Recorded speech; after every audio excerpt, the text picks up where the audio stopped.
I wasn't going to do any more filming tonight, but there's a bit of Timberley Brook back, which is not ideal. So there's still a bit of sorting out to do. There. So, Mum, do you want to just show everyone which wool you chose and why? I've chosen this gorgeous mixed colour one.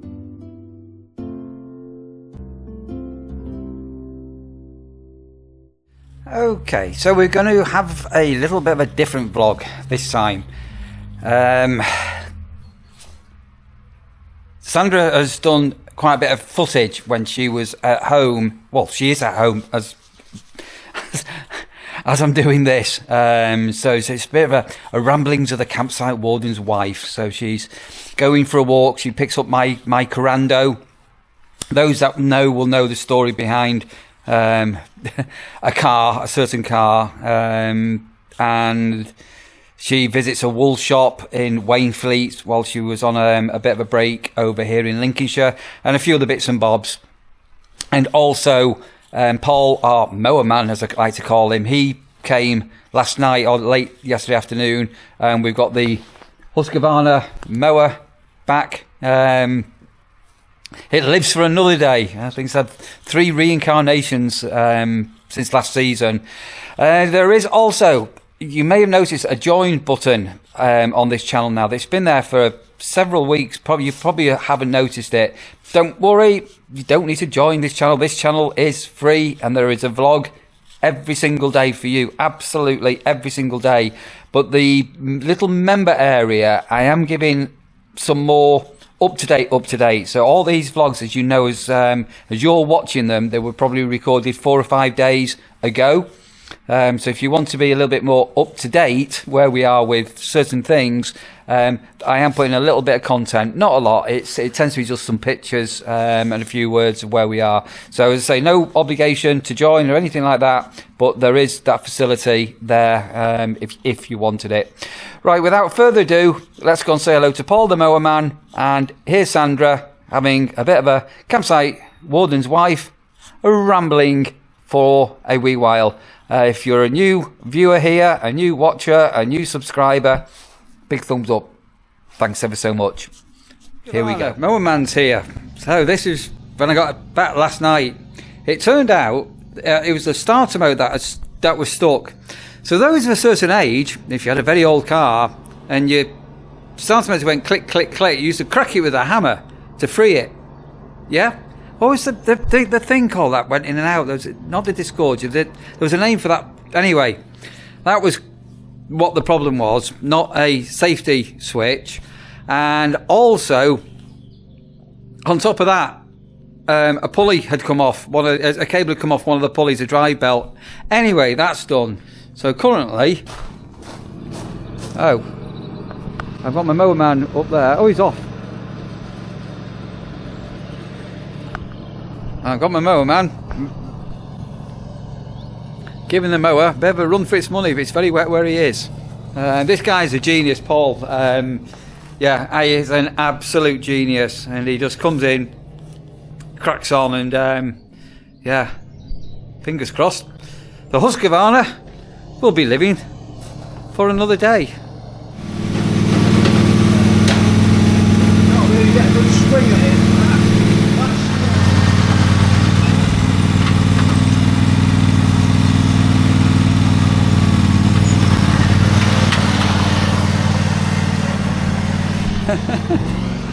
Guy's a genius.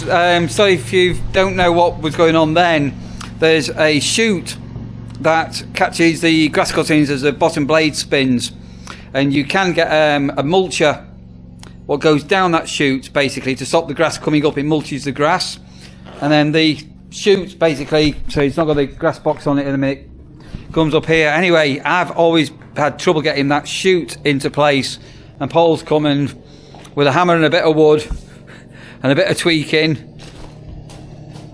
Yeah, he's fitted it, and he said, if I'm sat on it, I'm going to do a bit of grass cutting. Grass cutting is currently underway. Brilliant guy. I wasn't going to do any more filming tonight, but I was cleaning up earlier today, and I realised there was a bit of a problem with our log burner, multi-fuel burner.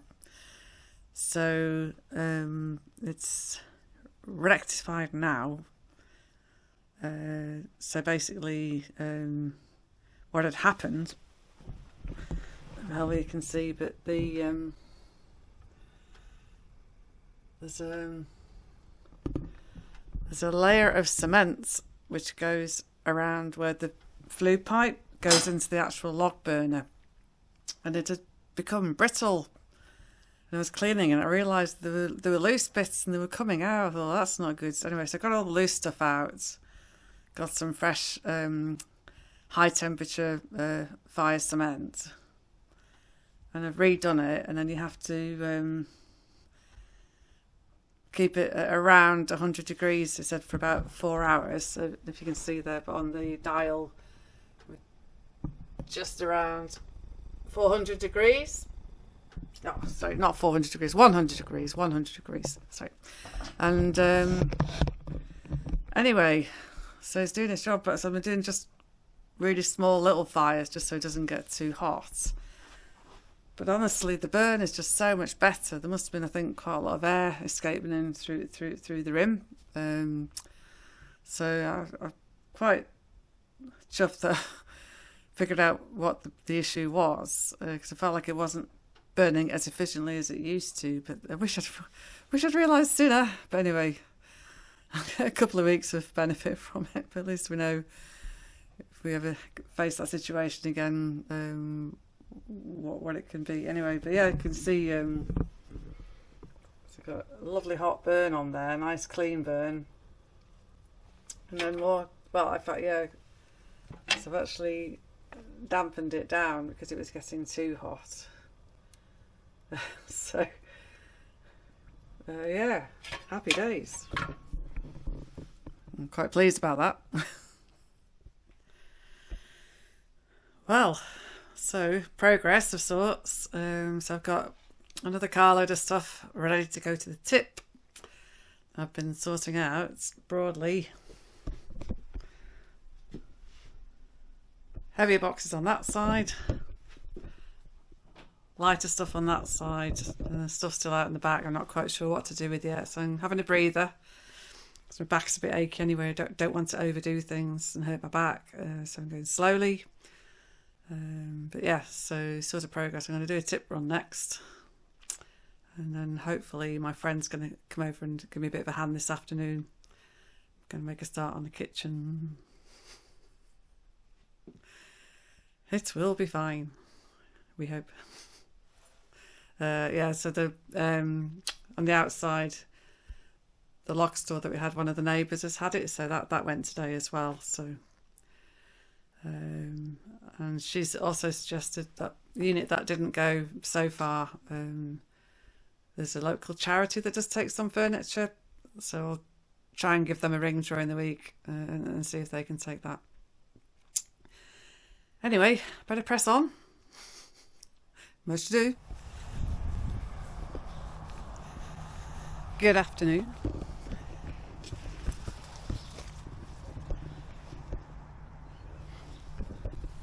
Spring has sprung, and there's much going on. Just my head's slightly spinning with everything that I've got on my list at the moment that needs sorting out.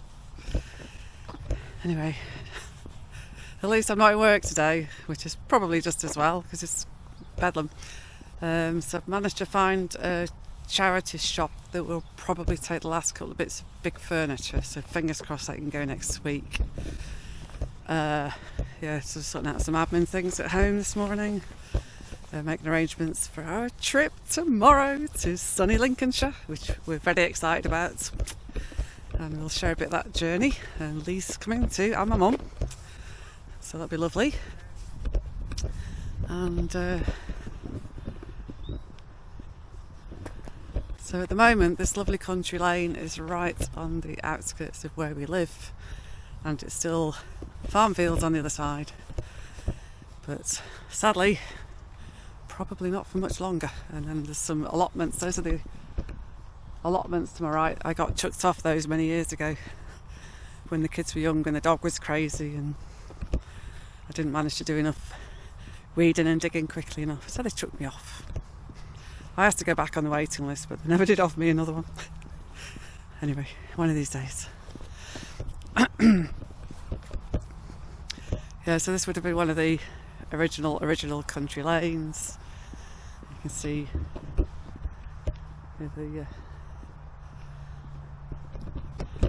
so the trees in the hedge that have been left to grow up traditionally would have been always the oak trees, because they make really good wood for furniture, and yeah, I think it's a heavy duty wood for building projects and things like that, so they always kept the oaks traditionally.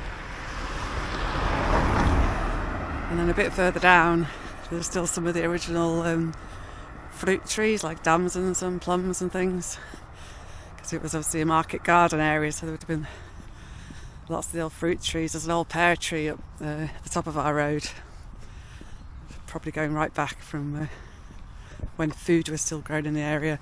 And I think that field to that side, I believe, is originally part of that patch land that was Clyburns, which was a famous rose growing nurseries as well.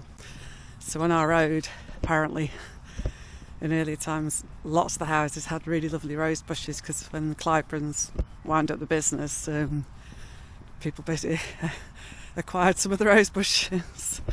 Anyway, so yeah, I will miss the roses here, they've been quite nice. And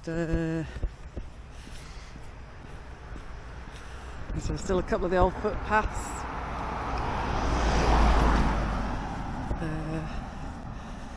These are the hazel catkins. You can see there.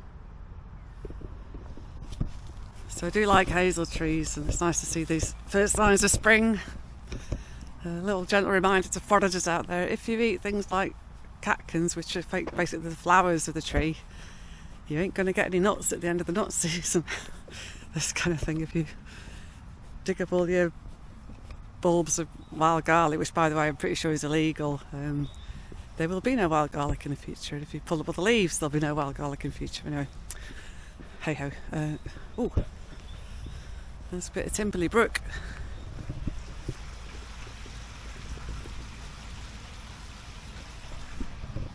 Nice. Anyway, where am I going is the question. I am going, unbelievably, pinching myself, I'm going to pick up Neil's Carando.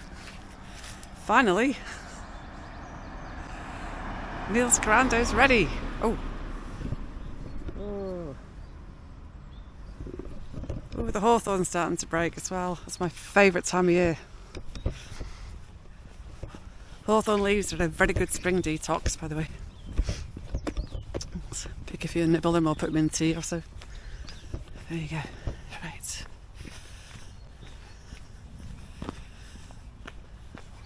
So over on the opposite side where I'm walking, there was a wonderful old lady, and last time I spoke to her was well before COVID, and she was already in her 90s, and her parents had been market gardeners here, so she told me a lot about the history and everything. But she was an only child, and she became a school teacher, and none of her extended family wanted to take over the land. There's actually quite a decent plot of land behind where she was. And then ultimately she really wanted it to stay as land producing, but to be able to stay in her own home, but by the end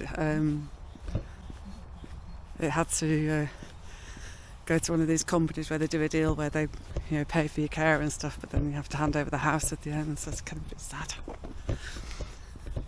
But yeah, she said it was incredibly hard work. I think that's why the children of market gardeners kind of didn't keep doing it, but we need the food. I mean, surely there should be a better system where people are properly paid for the work that they do.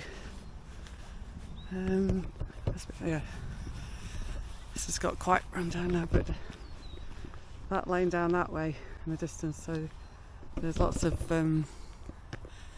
Lots of slows down there. I think there's a way to cut through there, but I don't know the way, so I'll have to go the long way. Anyway.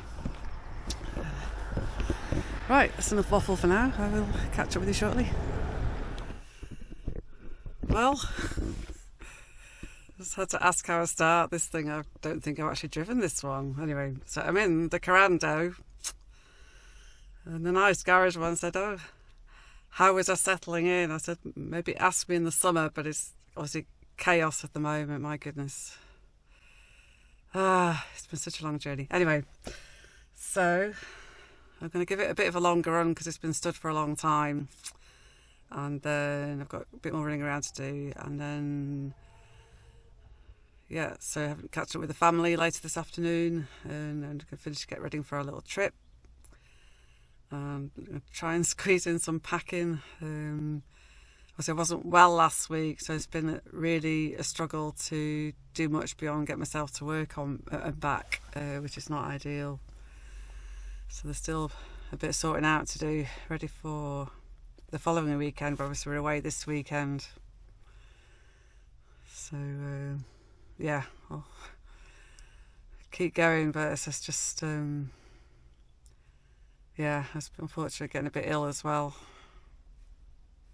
What can you do? Anyway, so I didn't film that bit because it would have been a bit far away to see, but one of the trees I passed again, the road I've come up near the garage is one of the really old traditional places that would have been like on the way to a farm originally, and there's a massive tree there and it had loads of mistletoe up in the branches.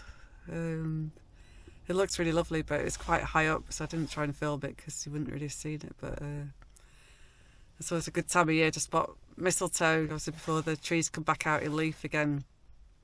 So I didn't know there was any around here, so that's kind of interesting. Anyway, fab. Right, I'm going to get driving. Catch you later. Good afternoon. It's just started to rain, but hey, anyway, I'm out with my mum. We're having a little mini break just down the road in Boston, and we've come into Wainfleet because, as many of you perhaps realise, my mum likes to crochet and knit. And we spotted that there's a new wool shop in Wainfleet. It's back of it's the wool shop.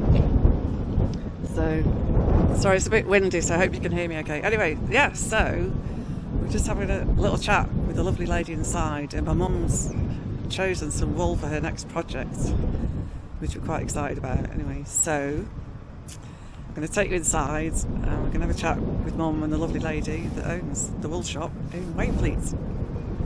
Come with me. Hello there. So Mum, do you want to just show everyone which wool you've chosen and why? I've chosen this gorgeous mixed colour one, lovely rich colours in it, and I will be making, I hope, what do you call it? A cowl. A cowl. Yes. So there you go, that's nice, ably demonstrated by the lovely owner. Yeah. And that's just nice and straightforward. While I get back into knitting again, I haven't knitted anything for about 10 years. So there we go, so that's exciting, yes. to be starting a new project. Yes, it will too, a bit like brand new, yes. Yeah. Aren't the colours lovely in that though? So I shall demonstrate it in several months' time when I've finished. So I must remember 130 stitches to presume that'll be close enough, yeah. Yes, so this absolutely marvellous shop here in Wainfleet. So apologies, I didn't ask your name. But, My name is Rachel. Hi Rachel, hello. nice to meet you. It's lovely to meet you. Yes, I opened Wainfleet's cottage back in September when I moved here. Yeah. Little wool shop. Oh, you've done it well. Thank you. Yes. Looks really smart, yeah. Got a bit of a mixture of everything. Yeah. So just So really, pan around so people can see. people will still be finding out you're here, won't they? Yeah, not everyone knows I'm here yet, so Yeah. it takes Yes, time, it doesn't it, with any new business? Yes. It does, Oh, yeah. it does, So, yeah. but yeah, so Yes. best of luck with it all anyway. Thank you, and do Yeah. come back and see us again. Oh, sure we will be doing, yes. Indeed. Yes. Yes. And happy knitting. Thank you, yeah. Right, onwards. Yes, lovely. So I'm all set up. I've got my wool and I'm I've got some size 8 needles or number 4s Yeah. in modern terms. It's quite a I'll term. get dragged into the 21st century sooner or later. Yes. Well, you've made a start with your variegated wool. Oh, I have, yes. There we go. So it's a cloudy Lincolnshire day today. It's dry, and just been out for a little drive with Barbara, with my mum, and we found this place not quite by the sea at Boston, but driving out towards the sea. So if you can see there in the distance the estuary, so I'm guessing the tide is out at the moment. I think it's quite low.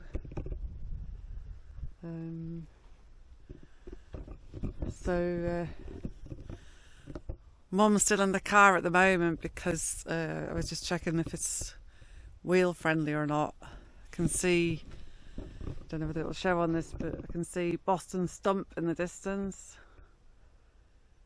looking quite splendid. The road to get down here, despite seeing camper vans up there, I wouldn't say it's particularly big vehicle friendly. It's a bit challenging to get up here, lots of potholes, grass growing in the middle of the road, which is never normally a good sign. Not quite sure what this little feature is, but little seating area maybe. No. That's the signs that we'd seen was that back in the day this was the old assembly point where the first attempt was made by what became known as the Pilgrim Fathers to leave for America and start a new life, it says, with religious freedom. So I'm just walking back towards the monument, and we can have a look. Ooh, beautiful sky over there. I don't know how well it's showing up. It's quite hazy, but a little glimmer of sunshine in the distance. So let's get the seagulls flying over, which you possibly can't see very well, but anyway. It's very quiet here, very peaceful. And so the footpath goes all the way around. And there's an old fisherman's cottage or something. If you follow the footpath down, but I've got Mum, so I won't be able to do that today. And here's the monument. And it says, near this place in September 1607, those later known as the Pilgrim Fathers were thwarted in their first attempt to sail to find religious freedom across the seas. It says, memorial reworded by the generous gift of the National Association of Congregational Christian Churches and the First Congregational Church of Wauwatosa, maybe? Wisconsin, USA, 2009. So I have a really good friend that I still keep in touch with who's from Wisconsin, called Kelly, and yeah. So maybe some of her ancestors were on those first ships. They went across the sea. I don't know. Anyway, yeah, so it feels very remote and very rural here. Looking forward to exploring more new places in the not too distant future, we hope.